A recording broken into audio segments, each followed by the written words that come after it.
नमस्कार सांग मैंने आपण मानु समस्त को मो स्टोरी चैनल स्वागत। चलतु कहानी शुणा मितर मित कहानी भाग 34 पूर्व भाग जदि शुणी ना जल्दी जल्दी शुणी नियंतु। कहानी शुणी सारी सब्सक्राइब करियो केबे भूलिबेनी सांग माने। सुरबाबू व्यस्त होई निमिना को फोन करी जितेबेले सब कथा कहिचंती निमिना मुंडरे हाथ देई कहिले, हे भगवान से चंडालुणी कौन कला, बोपा माँ को ना गाँ पकई देला। सुरबाबू कहले, निमिना बहु देह भल नहीं, ताकू ए विषय किछि कहनलो। निमिना हो कही फोन रखी अर्पिता एवं मीनू को सह जेमिति नॉर्मल थिले सेमिति नॉर्मल कथा हेले। सोमेश डीसीपी को पाखकु जाई पहुँचवा भितरे अमृत आसी सारी थिले। दुहे डीसीपी सार को पाखरे घटना संपर्क रे संपूर्ण जणाइबा परे त्रिशार फोटो देइथिले। डीसीपी सार सांत्वना दे कहले, आपण व्यस्त हुअंतु नहीं, आम पूरा डिपार्टमेंट आपण को साहाय्य करिबो, किंतु असुविधा हेउची झीटी जदि साबालिका थाए ना एवं निज इच्छा रे जाई थाए तेबे आमे किछि भी करि परिबु नहीं। सोमेश त्रिशार बा सर्टिफिकेट दे कहले, सार झिया हमर नाबालिका, मु चाहूची सेमाने एबे केउठी अछंती, आपण दया करी तार मोबाइल ट्रैक करी जणाइले आमे झिया को उद्धार करिबारे सफल हुअंतु। डीसीपी सार कहले, ठीक अछि, आपण झियो पुओ उभयक नंबर सह आपणक नंबर दियंतु, मु निजे केस हैंडल करुछि एवं आपणक एरिया थाना को खबर देउछि ए विषय आपणक पुनः सहयोग करिया पई। उभय अमृत एवं सोमेश डीसीपी सार को धन्यवाद दे फेरिले। अमृत भी सोमेश का सह अर्पिता एवं झियो को देखिया पई आसिले। 2 दिन बीतीगला। सोमेशकर पूरा समय त्रिशा को खोजिबारे थाना चारिआडे बुले थांती। मिता गीता घर हेई समय कटि जाउथला तांकर। अर्पिता एवं झियो खबर ना तो ठीक रे बुझी पारुथले ना सेमानकु समय देई पारुथले। सरो सबु किछि बुझाबुझी करुथले। निमिना एवं मीनू पाखरे थिले भी अर्पितार मन एमिति एक कष्टदायक समय सोमेश का स्नेह एवं केयर खोजुथा, जेउथि पई अर्पिता मन भितरे दुख करुथला। सोमेश अर्पिता को केवल हाजिरा पकेया भली सकाळे देखा करुथले एवं अल्प किछि समय कटाई पळौथले। पुणी पुओ को स्कूल आनी ता कथा बुझी अर्पिता पाखकु जाउथले। केबे केबे दिन रे तो केबे केबे राति रे। अभिप्सा एवं अमृत सबुबले फोन करी अर्पिता कथा बुझुथले भी अर्पितार स्वास्थ्य को दृष्टि रखी त्रिशा विषय किछि जणाइले नहीं। संध्या समय सोमेश बहु चेष्टा करी 2 दिन बीती जाइथिले भी त्रिशार खबर पाई पारु नथिले किंबा पुलिस सेमानक नंबर ट्रैक करी सठिक ठिकाना पाई पारु नथुला। मोबाइल शेष थर पई त्रिशार घरु बंद हो जाइथिला। हुए तो दुहे नंबर चेंज करी देइथिले पूर्वरु प्लान करी, नचे त्रिशा किछि बड़ विपद रे थिला। सोमेश निराश होई अर्पिता पाखकु जाई बसिले। निमिना कहिले, सोमू बहु को प्रबल ठंडा काश भी होउची, छिंक होउची। सोमेश कहले, हे भगवान तार सर्जरी हेछि, छिंक काश हेले तो स्टिच खोली जिवो। एहा परे सोमेश दौड़ी जाई डॉक्टर को जणाइले। डॉक्टर आसी ट्रीटमेंट करिया भितरे सोमेश को डीसीपी सार को फोन आसिला, झीर नंबर ट्रैक होई ठिकाना मिली जाइछि। सोमेश खुशी होई कहले, सार सार अनेक अनेक धन्यवाद आपनकु। सार प्लीज मते एबे खाली ठिकाना सेंड करि दियंतु, मु निजे जीवी। डीसीपी सार कहले, निश्चय, किंतु एइटा जेहेतु पुलिस केस तेणु आमर किछि स्टाफ भी आपण सहित जिबे। सोमेश आज्ञा कही काल विलंब न करी अर्पिता को कहले, अर्पिता मु आसुची, प्लीज मन दुख करनी। यार अर्पिता एति कही सोमेश बाहरी गले एवं रास्तारू आकाश एवं जीतू को फोन करी कहले। समस्ते बाहरी गले त्रिशा को खोजी आनिया पई।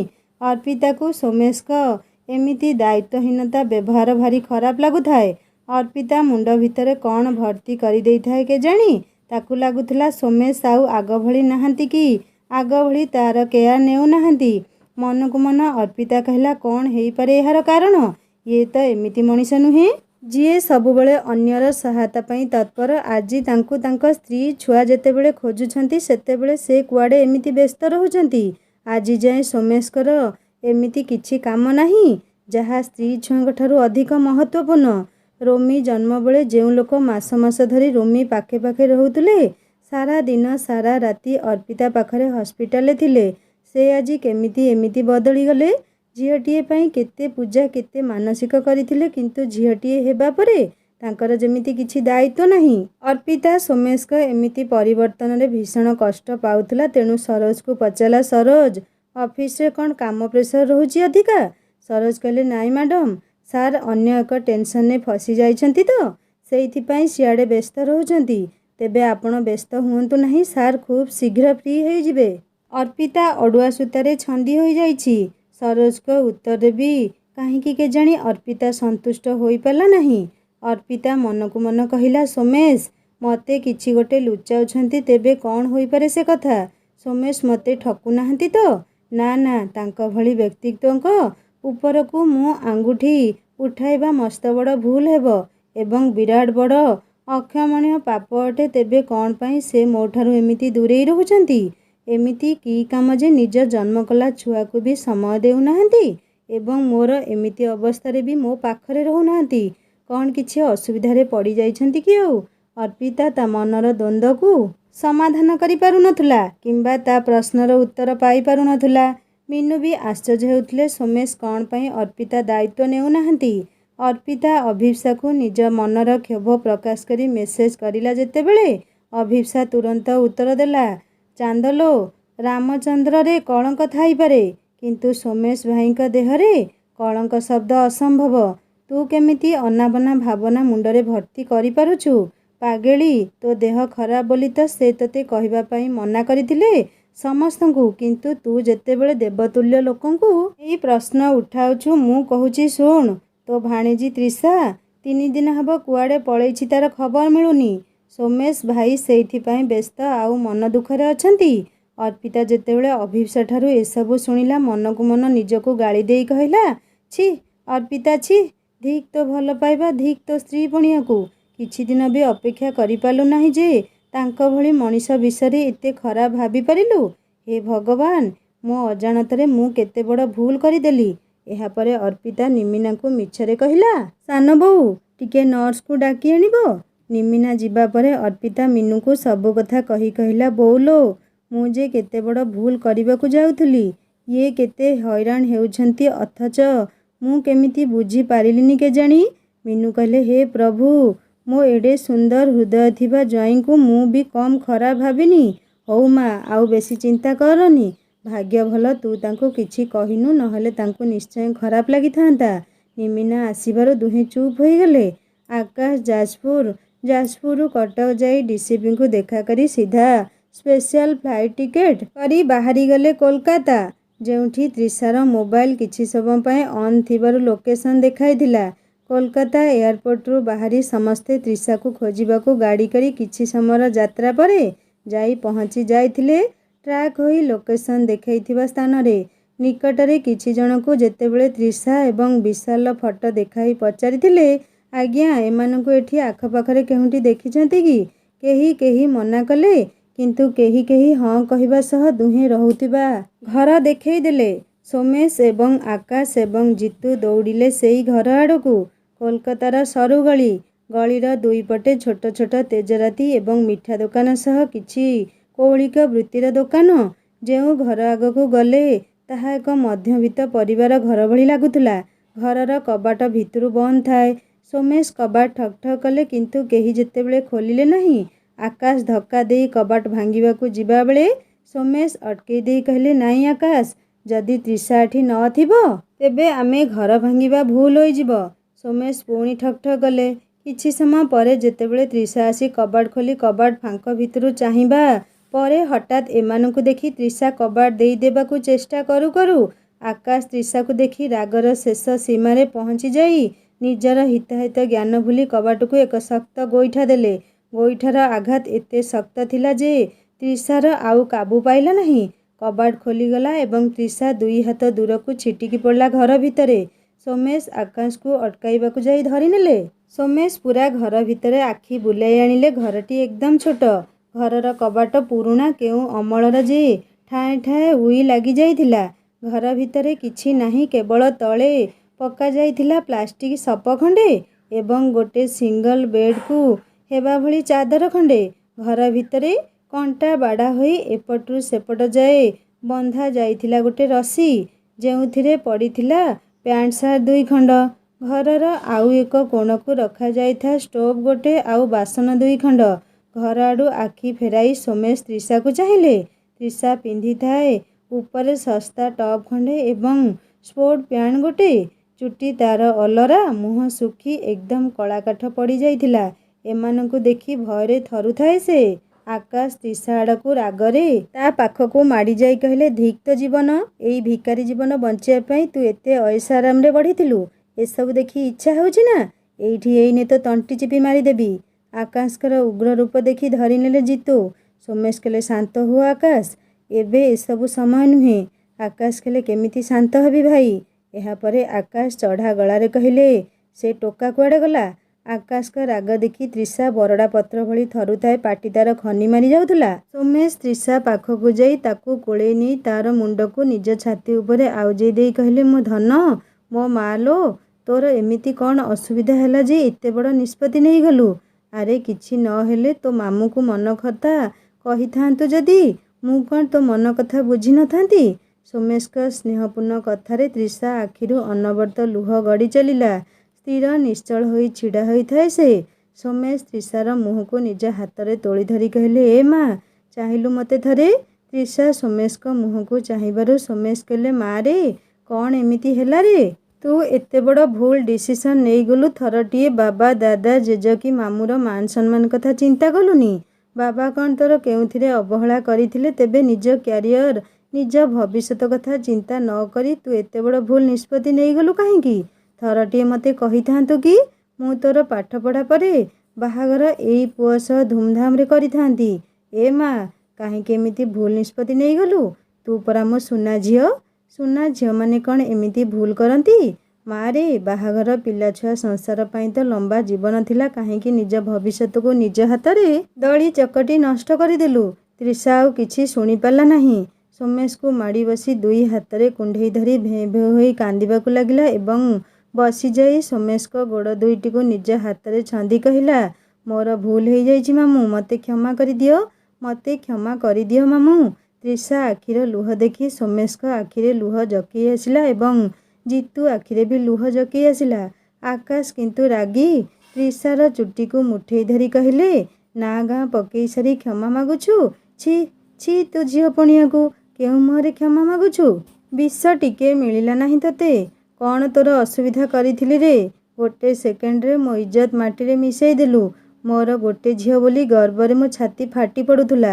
ଜ୍ୱାଇଁ ମୋର ହେଲିକପ୍ଟରରେ ଓହ୍ଲେଇବ ବୋଲି ଗର୍ବ କରୁଥିଲି। ଭଲ କଲୁ, ସବୁ ଗର୍ବ ମୋର ମାଟିରେ ମିଶେଇ ଦେଲୁ। ଭଲ ହେଇଥାନ୍ତା ତୁ ଯେଉଁଦିନ ଜନ୍ମ ହେଲୁ ସେଇଦିନ ତୋତେ ବିଷ ଦେଇ ମାରି ଦେଇଥିଲେ। କମ୍ ସେ କମ୍ ଏମିତି ଦିନ ଦେଖିବା ପାଇଁ ତ ପଡ଼ିନଥାନ୍ତା। ସୋମେଶ ଆକାଶ ହାତକୁ ଛଡ଼ାଇ କହିଲେ, କଣ୍ଟ୍ରୋଲ ୟୋରସେଲ୍ଫ ଆକାଶ। ଝିଅ ଆଉ ଛୋଟ ପିଲା ହେଇନାହିଁ, ସେ ଏବେ ବଡ଼ ହେଲାଣି। ଜିତୁ ଆକାଶକୁ ଧରି ବାହାରକୁ ନେଇଗଲେ ଏବଂ କହିଲେ, ଭାଇ, ଟିକେ ଶାନ୍ତ ହୁଅ। ଏମିତି ରାଗିଲେ ସମାଧାନ ହୋଇଯିବ ନାହିଁ। ଯାହା ଘଟିବାର ଘଟି ସାରିଲାଣି, ଏବେ ଆଗକୁ କେମିତି ଭଲ ହେବ ଚିନ୍ତା କର। ଆକାଶ ବାହାରକୁ ଯାଉ ଯାଉ ତ୍ରିଷାକୁ ରାଗି କରି ପଚାରିଲେ, କୁଆଡ଼େ ଗଲା ସେ ଟୋକା? ରାଜକୁମାରୀ ଭଳି ରହୁଥିଲୁ, ଏଠି ଏମିତି ଭିକାରୀ ଭଳି ବଞ୍ଚିବା ପାଇଁ ଖରାପ ଲାଗୁନି ତୋତେ? ଜିତୁ ଆକାଶକୁ ଭିଡ଼ି ନେଲେ ବାହାରକୁ ପଳେଇଲେ ଏବଂ କହିଲେ, ଭାଇ ଅଛନ୍ତି, ସେ ବୁଝିବେ, ତୁମେ ମୋ ସହ ଆସ ଭାଇ। ସମସ୍ତେ ଯିବା ପରେ ସୋମେଶ ତ୍ରିଷାକୁ ସପ ଉପରେ ବସାଇ ତ୍ରିଷାର ହାତ ଧରି ପଚାରିଲେ, ମା ତ୍ରିଷା, ଏଥର କହ ନିର୍ଭୟରେ, ତୁ ନିଜ ଇଚ୍ଛାରେ ଆସିଛୁ ନା କାହା ପ୍ରେସରରେ ଆସିଛୁ? ତ୍ରିଷା କହିଲା, ନାଇଁ ମାମୁଁ, ମୁଁ ନିଜ ଇଚ୍ଛାରେ ଆସିଛି। ମାମୁଁ, ଥରଟିଏ ତୁମେ ବିଶାଲ ସହ କଥା ହୁଅ, ତୁମେ ଜାଣିପାରିବ ସେ ଗରିବ ହେଲେ ବି କେତେ ଭଲ ପିଲା। ମାମୁଁ, ତୁମକୁ ହାତ ଯୋଡ଼ୁଛି, ବିଶାଲଙ୍କର କିଛି ଭୁଲ ନାହିଁ, ତାଙ୍କୁ ହଇରାଣ କର ନାହିଁ ପ୍ଲିଜ୍ ମାମୁଁ। ତୁମେ ଯାହା କହିବ ମୁଁ ମାନିବି, କିନ୍ତୁ ପ୍ଲିଜ୍ ମାମୁଁ, ବିଶାଲଙ୍କର କିଛି କ୍ଷତି କର ନାହିଁ। ସୋମେଶ କହିଲେ, ନାଇଁ ମା, ମୁଁ କଥା ଦେଉଛି ବିଶାଲର କିଛି କ୍ଷତି ହେବନି। ତ୍ରିଷା, ଏବେ ତୋର ବୟସ ହୋଇନି। ଆକାଶ ଯଦି ବିଶାଲ ନାଁରେ କିଡନାପ କେସ୍ ଦେବେ ତେବେ ବିଶାଲକୁ କଠୋର ଦଣ୍ଡ ହୋଇପାରେ। ମୋ ଧନ, ମୋ କଥା ମାନେ, ମୋ ସହ ଚାଲେ। ଏବେ ତୋର ପାଠପଢ଼ା ବୟସ, ମନ ଦେଇ ପାଠ ପଢ଼, ନିଜ ଗୋଡ଼ରେ ଛିଡ଼ା ହୋଇ ଆତ୍ମନିର୍ଭରଶୀଳ ହେଇସାର, ତାପରେ ବାହାଘର ଚିନ୍ତା କରିବା। ତ୍ରିଷା ସୋମେଶଙ୍କ ହାତ ଧରି କହିଲା, ମାମୁଁ, ତୁମେ ଯାହା କହିବ ମୁଁ ମାନିବି, କିନ୍ତୁ ପ୍ଲିଜ୍ ବିଶାଲର କିଛି କ୍ଷତି କର ନାହିଁ ପ୍ଲିଜ୍ ମାମୁଁ। ସୋମେଶ କହିଲେ, ଏ ମା ତ୍ରିଷା, ତୁ ପରା ତୋ ମାମୁଁର ଜୀବନ, ତୋର କ'ଣ ମୋ ଉପରେ ଭରସା ନାହିଁ? ଦେଖିଲୁ ନିଜକୁ, ମୋ ରାଣୀ ଭଳି ଝିଅ ଆଜି କେମିତି ଅବସ୍ଥାରେ ଅଛି। ତ୍ରିଷା କାନ୍ଦିବାକୁ ଲାଗିଲା। ସୋମେଶ କହିଲେ, ମା ରେ, ଚାଲେ ମୋ ସହ ଘରକୁ। ତ୍ରିଷା ସୋମେଶଙ୍କ ହାତ ଧରି କହିଲା, ନାଇଁ ମାମୁଁ, ମୋତେ ଆଉ ଯିବାକୁ କୁହ ନାହିଁ। ମୁଁ ସେଠି ମୁହଁ ଦେଖେଇ ପାରିବିନି। ମୁଁ ତୁମ ସହ ଗଲେ ବିଶାଲକୁ ଆମ ଘର ଲୋକ ମାରିଦେବେ। ସୋମେଶ କହିଲେ କିଛି ହେବନି ବିଶାଲର, ମୁଁ କଥା ଦେଉଛି। ହେଲେ କାହିଁ ସେ ପିଲା? ସୋମେଶଙ୍କ ପାଟିରୁ କଥା ବାହାରିନି। ବିଶାଲ ପଦ୍ମପତ୍ରରେ ଗୁଡ଼ା ହୋଇଥିବା ଗୋଟେ ପୁଡ଼ିଆ ଧରି ଘର ଭିତରକୁ ପଶି ଯାଉ ଯାଉ ଅଟକିଗଲା।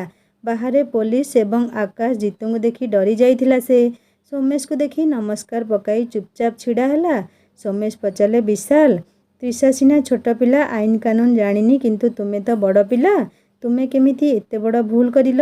ଜାଣିଛ ତ୍ରିଷା ଏବେ ନାବାଳିକା।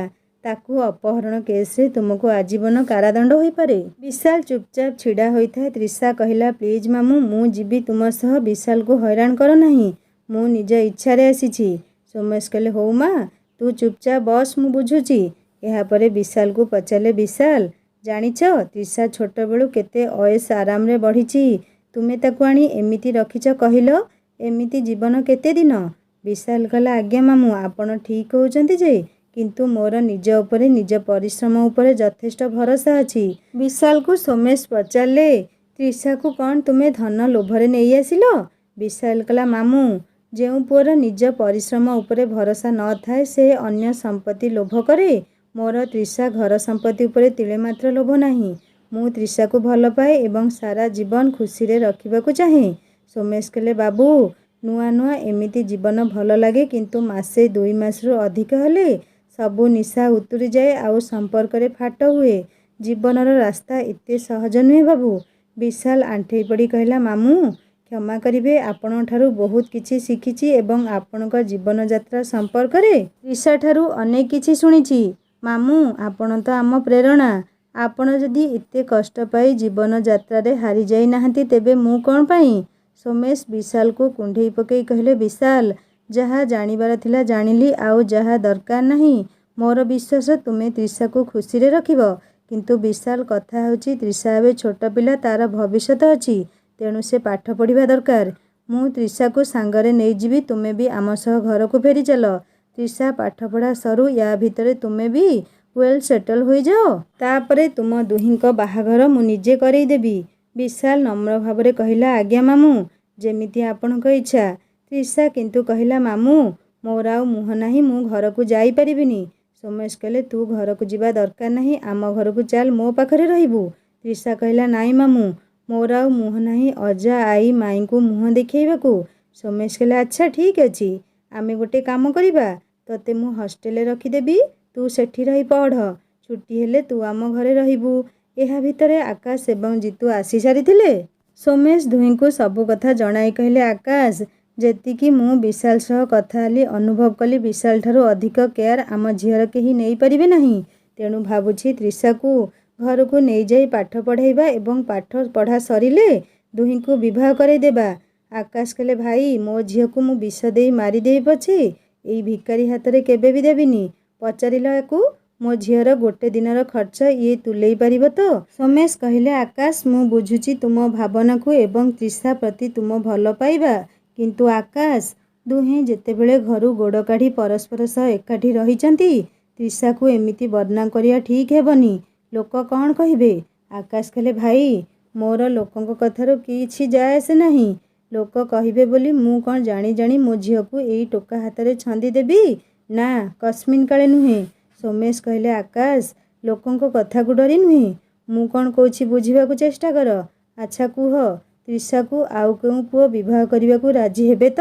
ଯଦି ହୁଏ, ତ୍ରିଷା କ'ଣ ତା ସହ ସାରା ଜୀବନ ଖୁସିରେ ରହିପାରିବ? ତାପରେ ଏଠି ତ୍ରିଷାର ଇଜ୍ଜତ, ତ୍ରିଷାର ସମ୍ମାନର ପ୍ରଶ୍ନ ଉଠୁଛି। ଧନୀ ଗରିବ ବଡ଼ କଥା ନୁହେଁ, ବଡ଼ କଥା ହେଉଛି ପିଲାଟି କେମିତି। ଆଉ ମୋତେ ଲାଗୁଛି ବିଶାଲ ନିଶ୍ଚୟ ଭଲ ପିଲା। ଆକାଶ ଚୁପ୍ ରହିଲେ। ସୋମେଶ କହିଲେ ଦେଖ ଆକାଶ, ତ୍ରିଷା ତୁମ ଝିଅ, ତା'ର ସମ୍ପୂର୍ଣ୍ଣ ନିଷ୍ପତ୍ତି ନେବା ଅଧିକାର ତୁମର। କିନ୍ତୁ ମୁଁ ବର୍ତ୍ତମାନ ଭବିଷ୍ୟତ କଥା ଚିନ୍ତା କରି କହୁଛି। ଆମ ଶରୀରରେ କେଉଁଠି ଯଦି କ୍ଷତି ହେଉଛି, ଆମେ କ'ଣ ତାକୁ କାଟି ଦେଉଛେ, ନା ତା'ର ଯତ୍ନ ନେଇ ଭଲ କରୁଛେ? ଠିକ୍ ସେମିତି ତ୍ରିଷା ଭୁଲ କରି ସାରିଛି, ତାକୁ ସୁଧାରିବା ଆମ ଦାୟିତ୍ୱ। ମୋ କଥା ମାନ, ତ୍ରିଷାକୁ ଘରକୁ ନେଇ ତା କଲେଜ ହଷ୍ଟେଲରେ ଛାଡ଼ିଦେବା। ତା ପଢ଼ା ସରୁ, ବିଶାଲ ସହ ବାହାଘର କରାଇଦେବା। ଛୁଆଟା ଆଖି ଆଗରେ ବି ରହିବ। ଜିତୁ ବି ସମର୍ଥନ କରି କହିଲେ ହଁ ଭାଇ, ସୋମେଶ ଭାଇ ଠିକ୍ କହୁଛନ୍ତି। ଆମର ତ ଧନ ଅଭାବ ନାହିଁ। ତାପରେ ଆମେ ବି ଜାଣିଛେ ବିଶାଲ ଗୋଟେ ଭଲ ପିଲା। ସମସ୍ତଙ୍କ କଥାରେ ଆକାଶ ରାଜି ହୋଇଗଲେ ଏବଂ ସମସ୍ତେ ବିଶାଲ ଓ ତ୍ରିଷାକୁ ଧରି ଫେରିଲେ। ସୋମେଶ ତ୍ରିଷାକୁ ହଷ୍ଟେଲରେ ଛାଡ଼ି ମିତାକୁ ଦେଖା କରି ବୁଝାଇ ସୁଝାଇ ସୁରବାବୁଙ୍କୁ ଫୋନ୍ କରି ସବୁ କଥା ଜଣାଇଲେ ଏବଂ ରୋମି କଥା ପଚାରି ବୁଝିଲେ। ସୋମେଶ ସିଧା ଘରକୁ ଆସି ରୋମିକୁ ସାଥିରେ ଧରି ହସ୍ପିଟାଲ ବାହାରିଲେ। ହସ୍ପିଟାଲ ଯିବା ବାଟରେ ଅର୍ପିତାକୁ ଫୋନ୍ କରିଲେ। ଅର୍ପିତା ଫୋନ୍ ରିସିଭ୍ କରି ପଚାରିଲା, ଏଇ ତ୍ରିଷାଙ୍କୁ ଘରକୁ ଆଣିଲ? ସୋମେଶ ହଁ କହି କହିଲେ, ସରି ଅର୍ପିତା, ତୁମର ଏମିତି ସମୟରେ ମୁଁ ତୁମକୁ ସମୟ ଦେଇପାରିଲିନି। ମୋ ଝିଅ ପାଖରେ ରହିପାରିଲିନି। ଅର୍ପିତା କହିଲା, କିଛି ଅସୁବିଧା ନାହିଁ। ଏଠି ତ 2 ଜଣ ବୋଉ ଅଛନ୍ତି, ସରୋଜ ବି ଆସୁଛନ୍ତି। ବହୁତ ଖୁସି ଲାଗୁଛି ଯେ ତୁମେ କେବଳ ମୋ ପାଇଁ ନୁହେଁ ସମସ୍ତଙ୍କ ପାଇଁ ଛିଡ଼ା ହେଇପାରୁଛ। ସତରେ ମୁଁ ବହୁତ ଲକି ଯେ ତୁମକୁ ମୋ ସ୍ୱାମୀ ଭାବରେ ପାଇଛି। ଆଉ ମୋ 2 ଛୁଆ ବି ଲକି ଯେ ତୁମେ ତାଙ୍କ ବାବା ବୋଲି। ସୋମେଶ ଅଳ୍ପ ହସି ଦେଇ କହିଲେ, ମୋ ମ୍ୟାଡମଙ୍କର ମୋ ପାଇଁ ଟିକେ ଅଧିକ ତାରିଫ ହେଇଗଲା ନା? ମୁଁ ପୁଅକୁ ନେଇକି ଯାଉଛି, ତୁମେ ଫୋନ୍ ରଖ, 2 ମିନିଟ୍ରେ ପହଞ୍ଚୁଛି। ସୋମେଶ ସତରେ 5 ମିନିଟ୍ ଭିତରେ ପହଞ୍ଚିଗଲେ। ସୋମେଶଙ୍କ ହାତ ଧରି ରୋମି ପଚାରୁଥାଏ, ବାବା, ଝିଅକୁ ଆଜି ଘରକୁ ନେବା ନା? ଝିଅ ମୋ ସହ ସ୍କୁଲ ଯିବ। ମୁଁ ତାକୁ ପାଠ ପଢ଼େଇବି, ନ ପଢ଼ିଲେ ବାଡ଼େଇବି। ସୋମେଶ କହିଲେ, ଆରେ ବାପ ରେ, ଟିକି ଝିଅକୁ କ'ଣ ମାରନ୍ତି? ସେ ପରା ଏବେ କୁନିଟା। ସେ ବଡ଼ ହେଲେ ସ୍କୁଲ ଯିବ, ପାଠ ପଢ଼ିବ ହେଲା। ଏବେ ତାକୁ ମାରିବୁନି, ସେ କାନ୍ଦିବରେ। ରୋମି ହଉ କହି ମୁଣ୍ଡ ଟୁଙ୍ଗାରିଲା। ସୋମେଶ ଅର୍ପିତା ରୁମ୍ ଆଡ଼କୁ ଯାଉଛନ୍ତି। ମିତାର ଫୋନ୍ ଆସିଲା। ମିତା କହିଲା, ଭାଇ, ତତେ ଧନ୍ୟବାଦ ଦେଇପାରିଲିନି। ଅନେକ ଅନେକ ଧନ୍ୟବାଦ ଭାଇ, ତୋ ପାଇଁ ମୋ ଝିଅ ସୁରକ୍ଷିତ ଫେରି ଆସିଲା। ସୋମେଶ କହିଲା, ଆରେ ଇଏ କି କଥା? ଭାଇକୁ କ'ଣ କିଏ ଧନ୍ୟବାଦ ଦିଏ? ତ୍ରିଷା କ'ଣ ମୋ ଝିଅ ନୁହେଁ? ଶୁଣୁ, ତ୍ରିଷାର ମାନସିକ ସ୍ଥିତି ଏବେ ଭଲ ନାହିଁ, ତେଣୁ ଭଲ ହେବ ତୁ ନିଜ ହାତରେ ତା ମନପସନ୍ଦର ଖାଇବା କରି ତା ପାଖକୁ ଯା, ତା ସହ ସମୟ ବିତା, ତାକୁ ଭଲ ଲାଗିବ। ଏବେ ତାକୁ ତା ଭୁଲ ବିଷୟରେ କିଛି କହିବା ଦରକାର ନାହିଁ। ମିତା ହଁ କହି ଫୋନ୍ ରଖିଲା। ସୋମେଶ ରୁମ୍ ଭିତରକୁ ଯାଇ ଅର୍ପିତା ପାଖରେ ବସିଲେ। ଅର୍ପିତାର ମୁଣ୍ଡ ଆଉଁସି ପଚାରିଲେ, ଏବେ କ'ଣ ଆଉ ପେନ୍ ହେଉଛି? ଅର୍ପିତା କହିଲା, ନାହିଁ। ସୋମେଶ ଝିଅକୁ ଚାହିଁ କହିଲେ, ମୋ ଗେହ୍ଲି ଶୋଇପଡ଼ିଛି କି? ତୁମେ କ'ଣ ଚଲାବୁଲା କଲଣି? ନିମିନା କହିଲା, ହଁ, ନର୍ସ ଆସି ଧରି ଟିକେ ଟିକେ ଚଲାଉଛନ୍ତି। ଆଉ ତୋ ଝିଅ କଥା କହନି ଜମା, ଖାଲି ଶୋଉଛି, ଖାଇବା ପାଇଁ ବି ଉଠୁନି। କେତେ ନିଦ ତାକୁ କେଜାଣି? ସୋମେଶ ହସିଦେଲେ। ରୋମି ଝିଅ ଦୋଳି ପାଖକୁ ଯାଇ ଦୋଳି ଝୁଲାଇ କହୁଥାଏ, ଏ ଝିଅ ଉଠୁ, ଦେଖ ମୁଁ ଆସିଛି। ମିନୁ ରୋମିକୁ କୋଳେଇ ନେଇ କହିଲେ, ଧନରେ, ସେ ଉଠିବ ଆଉ ଟିକେ ଯାଉ। ତୁ ଆସିଲୁ ମୋ ପାଖକୁ। କ'ଣ ଖାଇଛୁ, କ'ଣ ପାଠ ପଢ଼ିଲୁଣି, କଥା ହୁଏ ତୋ ସହ। ରୋମି ନିମିନା ଏବଂ ମିନୁଙ୍କ ଭିତରେ ବସି ଗପିବାରେ ଲାଗିଲା। ସୋମେଶ ଅର୍ପିତା ହାତ ଧରି ଅର୍ପିତା ଦେହ କଥା ପଚାରୁଥାନ୍ତି। ମିତା ଫୋନ୍ ରଖିବା ପରେ ଗୀତା କହିଲା, ବାଃ ଦିଦି ବାଃ, ଭଲ ଭଉଣୀ କର୍ତ୍ତବ୍ୟ କରୁଛୁ। ମିତା କହିଲା, କାହିଁ, ମୁଁ କ'ଣ କଲି କି? ଗୀତା କହିଲା, ଭାଇ ତା ଜନ୍ମ ହେଲା ଛୁଆ ଆଉ ଅପରେସନ୍ ହେଇଥିବା ସ୍ତ୍ରୀକୁ ଛାଡ଼ି ତୋ ଝିଅକୁ ଖୋଜିବାକୁ ଦିନରାତି 1 କରିଦେଲା, ଅଥଚ ତୁ ଥରଟିଏ ତା ମନ ଜିଣିବାକୁ ତା ଛୁଆ ସ୍ତ୍ରୀ କଥା ପଚାରିଲୁ ନାହିଁ। କେମିତି ମନ ତୋର କେଜାଣି? ମିତା ରୋଷେଇ ଘର ଆଡ଼େ ଯାଉ ଯାଉ କହିଲା, ଦେଖେ, ମୋର ଏସବୁ ଫାଲତୁ କଥା ପାଇଁ ସମୟ ନାହିଁ ଜମା। ମୁଁ ଯାଉଛି ମୋ ଝିଅ ପାଇଁ କ'ଣ ବନେଇବି, ତାପରେ ମୋ ଭାଇ ମୋ ପାଇଁ କରିଲା, ତାର ଅସୁବିଧା କେଉଁଠି? ମୁଁ କାହିଁକି ତା ବିଷୟରେ ବୁଝିବି? ସେ ମୋର କ'ଣ କି? ତାରି ପାଇଁ ତ ମୋ ଭାଇ ଆମକୁ ପର କରିଦେଲା। ଗୀତା କହିଲା, ସୁଧୁରି ଯା ଭଉଣୀ, ଭଗବାନ ଏତେ ଦଣ୍ଡ ଦେବା ପରେ ଯଦି ତୋ ଆଖି ନ ଖୋଲିବ ନା, ତେବେ ଆହୁରି ପସ୍ତେଇବୁ ତୁ। ଆଉ ସେତେବେଳେ ନେଡ଼ିଗୋଡ଼ କହୁଣୀକୁ ଏମିତି ଗଡ଼ି ଯାଇଥିବ ଯେ କାନ୍ଦୁଥିବୁ ଏକା ଏକା, କେହି ପାଖରେ ନଥିବେ। ତୁ ଭୁଲି ଯାଉଛୁ, ତୁ ଯେମିତି କାହା ସ୍ତ୍ରୀ, ସେମିତି ଭାଉଜ ବି ଆମ ଭାଇର ସ୍ତ୍ରୀ। ସେ ଆମକୁ ଆମ ଭାଇଠାରୁ ଦୂରେଇ ନଥିଲେ, ଆମେ ଆମ କର୍ମରୁ ଦୂରେଇ ଯାଇଥିଲେ। ଆମ ଆତ୍ମଗର୍ବ, ଆମ ଖରାପ ବ୍ୟବହାର ହିଁ ଆମକୁ ଭାଇଠାରୁ ଅଲଗା କରିଦେଇଥିଲା, କିନ୍ତୁ ଏତେ ସବୁ ପରେ ବି ଭାଇ ଆମ ପାଇଁ ସବୁବେଳେ ଛିଡ଼ା ହୋଇଛି।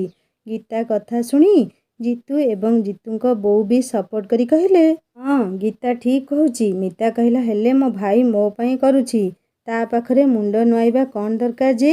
ଗୀତା କହିଲା, ଆଚ୍ଛା, ଆକାଶ ଭାଇଙ୍କ ଉପରେ ତୋର କେତେ ଅଧିକାର କହ ତ? ମିତା ବେଶ୍ ଗର୍ବର ସହ କହିଲା, 100ରୁ 100। ଜିତୁ ଥାଇ କହିଲେ, ଭାଉଜ, ତୁମେ ଝିଅମାନେ ବି ଅଜବ, ନିଜ ସ୍ୱାମୀ ଉପରେ 100ରୁ 100 ଅଧିକାର ଦେଖେଇବ, କିନ୍ତୁ ଭାଉଜର, ତୁମ ଭାଇ ଉପରେ ସାମାନ୍ୟ ଅଧିକାର ବି ବରଦାସ୍ତ କରିପାରିବନି। ଭାଉଜ, ସୁଧୁରି ଯାଅ। ଭାଇଙ୍କର ତାଙ୍କ ପରିବାରକୁ ନେଇ ହସ ଖୁସିରେ ରହିବାର ସବୁ ସହଯୋଗ କର, ଦେଖିବ କେତେ ଖୁସି ଲାଗିବ। ଆକାଶ ସବୁ କିଛି ଶୁଣି କହିଲେ, ହଁ ମିତା, ଗୀତା, ଜିତୁ ଠିକ୍ କହୁଛନ୍ତି। କେତେ ଦିନ ଆମେ ପର ଝିଅ ବୋଲି ନିଚା ଦେଖେଇବା? ଭାଉଜଙ୍କୁ ନିଚା ଦେଖାଇ ଆମେ ତାଙ୍କୁ ଛୋଟ କରିନେ, ବରଂ ନିଜେ ଛୋଟ ହେଇଯାଇଛେ। ସେଥିପାଇଁ ଭଗବାନ ଆମକୁ ଏତେ ବଡ଼ ଦଣ୍ଡ ଦେଲେ। ବାହାର ସମସ୍ତେ, ମୁଁ ଆଉ ଜିତୁ ଯାଇ କିଣାକିଣି କରି ଆଣୁ। ସମସ୍ତେ ଯିବା ଭାଉଜ ଆଉ କୁନି ଝିଅକୁ ଦେଖି ଆସିବା। ଆକାଶ କହିଲେ, ବୋଉ, ବାପା, ଗୀତା, ମିତା ସମସ୍ତେ ବାହାରି ପଡ଼। ଆମେ ଦୁଇ ଭାଇ ଏବେ ଯାଇ ଝିଅ ପାଇଁ ଡ୍ରେସ୍, ଛତା, ଜୋତା ଏବଂ ଭାଉଜଙ୍କ ପାଇଁ ଫଳ, ହର୍ଲିକ୍ସ କିଣି ଆଣୁଛୁ। ହସ୍ପିଟାଲ ହେଇ ତ୍ରିଷାକୁ ଦେଖା କରି ଆସିବା। ମିତା କହିଲା, ହଁ ହଁ ଠିକ୍ କହୁଛ। ତୁମେ ଯାଅ, ଆମେ ଦୁଇ ଭଉଣୀ ତା ଭିତରେ ତ୍ରିଷା ମନପସନ୍ଦର କ'ଣ ଟିକେ କରିଦେଉ। ଛୁଆଟା ମୋର 4 ଦିନ ହେବ କେଉଁ ପରିସ୍ଥିତିରେ ଥିଲା ଶୁଣିଲେ ବି ଦୁଃଖ ଲାଗୁଛି। ଆକାଶ କହିଲେ, ହଉ ଯାଅ, ଆମେ ତା ଭିତରେ କିଣାକିଣି କରି ଆସୁଛୁ। ଆକାଶ ଏବଂ ଜିତୁ ମାର୍କେଟ ପଳାଇଲେ ଏବଂ ଗୀତା, ମିତା ଲାଗିଗଲେ ତ୍ରିଷା ପାଇଁ କିଛି ବନେଇବାରେ। ସୋମେଶ ଅର୍ପିତା ପାଖରେ ବସି ପଚାରୁଥାନ୍ତି, ଷ୍ଟିଚ୍ ଶୁଖିଲା ନା ନାହିଁ? ତୁମକୁ ଦରଜ କେତେ ହେଉଛି ଇତ୍ୟାଦି। ରୋମି ତାର ଦୁଇ ମାଙ୍କ ସହ ହସ ଖୁସିରେ ମସଗୁଲ ଥିଲା। କିଛି ସମୟ ଭିତରେ ସୁରଭି ପହଞ୍ଚିଗଲେ ଖାଇବା ନେଇ। ସମସ୍ତେ ବସି କଥା ହେବା ଭିତରେ ଆକାଶ, ଜିତୁ, ଗୀତା, ମିତା ଏବଂ ଆକାଶଙ୍କ ବାପା ବୋଉ ପହଞ୍ଚିଗଲେ ହସ୍ପିଟାଲରେ। ସମସ୍ତଙ୍କୁ ଦେଖି ସୋମେଶ ଆଶ୍ଚର୍ଯ୍ୟ ହୋଇ କହିଲେ, ଆରେ ତୁମେମାନେ ସମସ୍ତେ ଯେ କିଛି ଖବର ନାହିଁ ଏମିତି ହଠାତ୍? ଗୀତା ଏବଂ ମିତା ଅର୍ପିତା କୋଳରେ ଶୋଇଥିବା କୁନି ଝିଅ ଗାଲରେ ହାତ ମାରି କହିଲେ, କାହିଁକି? ଆମ ଭାଉଜ ଆଉ ଝିଅକୁ ଦେଖିବା ପାଇଁ? କ'ଣ କହିକି ଆସିବୁ ନା କ'ଣ? ଅର୍ପିତାକୁ ଚାହିଁ ମିତା ପଚାରିଲା, କେମିତି ଅଛ ଭାଉଜ? ଅର୍ପିତା ହସି ଦେଇ କହିଲା, ଭଲ ଅଛି ଅପା। ମିତା କହିଲା, ଭାଉଜ, ଝିଅ ଜନ୍ମ ଖବର ପାଇବି ଆସିପାରିଲିନି, ଜାଣିଥିବ ତ ତ୍ରିଷା କଥା। ଅର୍ପିତା ମନ ଦୁଃଖ କରି କହିଲା, ଅପା, ବୋଧହୁଏ ଖରାପ ସମୟ ଥିଲା ସମସ୍ତଙ୍କ ପାଇଁ। ଯାହା ହେଉ ଝିଅ ମିଳିଗଲେ। ଇଏ କେତେ ଟେନସନରେ ଥିଲେ, ହେଲେ ମୋତେ କିଛି ବି କହିନଥିଲେ। ତ୍ରିଷା କେମିତି ଅଛନ୍ତି? ମିତା କହିଲା, ହଁ ଭଲ ଅଛି। ଦୁହେଁ କଥା ହେବା ଭିତରେ ମିତାର ଶାଶୁ କହିଲେ, ଝିଅ ଆମର ପୁରା ସୋମୁଙ୍କ କାର୍ବନ କପି ହେଇଛି। ରୋମି ଥାଇ କହିଲା, ଆଉ ମୁଁ? ସମସ୍ତେ ରୋମିକୁ ଚାହିଁ ହସି ଦେଇ କହିଲେ, ଆରେ ତୁ ତ ଆମ ବଂଶର ହିରୋ। ଗୀତା ପଚାରିଲା, ହିରୋ? ତୋ ହିରୋଇନ କୁଆଡ଼େ ଗଲା? ରୋମି କିଛି କହିଲା ନାହିଁ। ସୁରଭି ଏବଂ ନିମିନା ନିଜର ହସ ଖୁସିର ପରିବାର ଦେଖି ଖୁସି ହୋଇ କହିଲେ, ଭାଇ ଭଉଣୀ ସମସ୍ତେ ଏମିତି ହସ ଖୁସିରେ ଥାଅ, କାହା ନଜର ନ ଲାଗୁ। କୁନି ଝିଅର 21 ପୂଜା ବଡ଼ ଧୁମଧାମରେ ପାଳନ କରାଗଲା। ଗୀତା, ମିତା, ଆକାଶ, ଜିତୁ ସମସ୍ତେ ଖୁବ୍ ସହଯୋଗ କରୁଥିଲେ। ଝିଅର ନାମକରଣ କରାଗଲା। ରାଜା ବସିଥିଲା ପୂଜାରେ। ସବୁ ସାଙ୍ଗସାଥୀ, କୁଣିଆ ବନ୍ଧୁଙ୍କ ସହ କମ୍ପାନୀ ୱାର୍କରଙ୍କୁ ବି ସୋମେଶ ନିମନ୍ତ୍ରଣ କରିଥିଲେ। ଝିଅର ନାମ ସମସ୍ତଙ୍କ ମତ ନେଇ ଅନିଶା ଦିଆଗଲା ଏବଂ ସୁରବାବୁଙ୍କ କଥାରେ ଶ୍ରଦ୍ଧା ନାମ ବେବୀ ଦିଆଗଲା। ବେଶ୍ ଖୁସି ଥିଲେ ସମସ୍ତେ ଏବଂ ସୋମେଶ ବି ନିଜ ଭଉଣୀମାନଙ୍କୁ ହସ ଖୁସିରେ ଅର୍ପିତା ସହ ମିଶିବା ଦେଖି ଖୁସି ହୋଇଗଲେ। ବେବୀର 21 ପୂଜା ସରିବା ପରେ ଅମ୍ରିତ ସୁବିଧା ଦେଖି ସରୋଜଙ୍କ ଭଉଣୀ କଥା ଜଣାଇଲେ ଯେତେବେଳେ ସୋମେଶ ସରୋଜଙ୍କଠାରୁ ଏ ବିଷୟରେ ଡିଟେଲ୍ସ ବୁଝି କହିଲେ, ସରୋଜ, ଏତେ କିଛି ଘଟଣା ତୁମ ଘରେ ଘଟୁଛି ଅଥଚ ମୋତେ କହିନ? ହଉ ଠିକ୍ ଅଛି, ଏ ବିଷୟରେ ଯେତେ ଡେରି କରିବା ସେତେ ଅସୁବିଧା। ସେମାନଙ୍କୁ ଉଚିତ ଶିକ୍ଷା ମିଳିବା ଦରକାର। ଏହାପରେ ପରଦିନ ଅମ୍ରିତ, ସୋମେଶ ଏବଂ ସରୋଜ ସାଙ୍ଗ ହୋଇ 2 ଦିନ ପରେ ଯେତେବେଳେ ସରୋଜଙ୍କ ସାନ ଭଉଣୀ ଘରକୁ ଗଲେ, ସୋମେଶ ଏବଂ ଅମ୍ରିତ ସରୋଜ ଭଉଣୀର ଶାଶୁଘର ଦେଖି ଆଶ୍ଚର୍ଯ୍ୟ ହୋଇଗଲେ। ଶୁଣିଥିଲେ ତାଙ୍କର ଧନୀ ଘର, କିନ୍ତୁ ଘର ଦେଖିଲେ ଯେ କେହି ବି ଆକଳନ କରିନେବ ସେମାନଙ୍କ ଆଭିଜାତ୍ୟ। 2 ମହଲା ବିଶିଷ୍ଟ ଘର। ଘର ଆଗରେ ସାଙ୍ଗମାନେ। ସରୋଜ ଭଉଣୀ ଘରେ ଏମିତି ଏକ ଆଶ୍ଚର୍ଯ୍ୟଜନକ ଘଟଣା ଘଟିଲା, ତାହା ଶୁଣିବା ନେକ୍ସଟ ପାର୍ଟରେ। କାହାଣୀ କେମିତି ଲାଗିଲା ମୋତେ କମେଣ୍ଟ କରି ନିଶ୍ଚୟ ଜଣାଇବେ। ଆଉ ଯଦି ଭଲ ଲାଗିଥାଏ ପ୍ଲିଜ୍ ସବସ୍କ୍ରାଇବ୍ କରି ବେଲ୍ ଆଇକନ୍ ଦବାଇ ଦେବେ। ହିନ୍ଦୀ ଷ୍ଟୋରି ଚ୍ୟାନେଲକୁ ଭିଜିଟ୍ କରନ୍ତୁ। ଏହି କାହାଣୀର ଡେସ୍କ୍ରିପସନରେ ଲିଙ୍କ ଅଛି। କାହାଣୀ ଶୁଣିସାରି ସବସ୍କ୍ରାଇବ୍ କରିବାକୁ କେବେ ବି ଭୁଲିବେନି ସାଙ୍ଗମାନେ। ରହୁଛି, ନମସ୍କାର, ଜୟ ଜଗନ୍ନାଥ।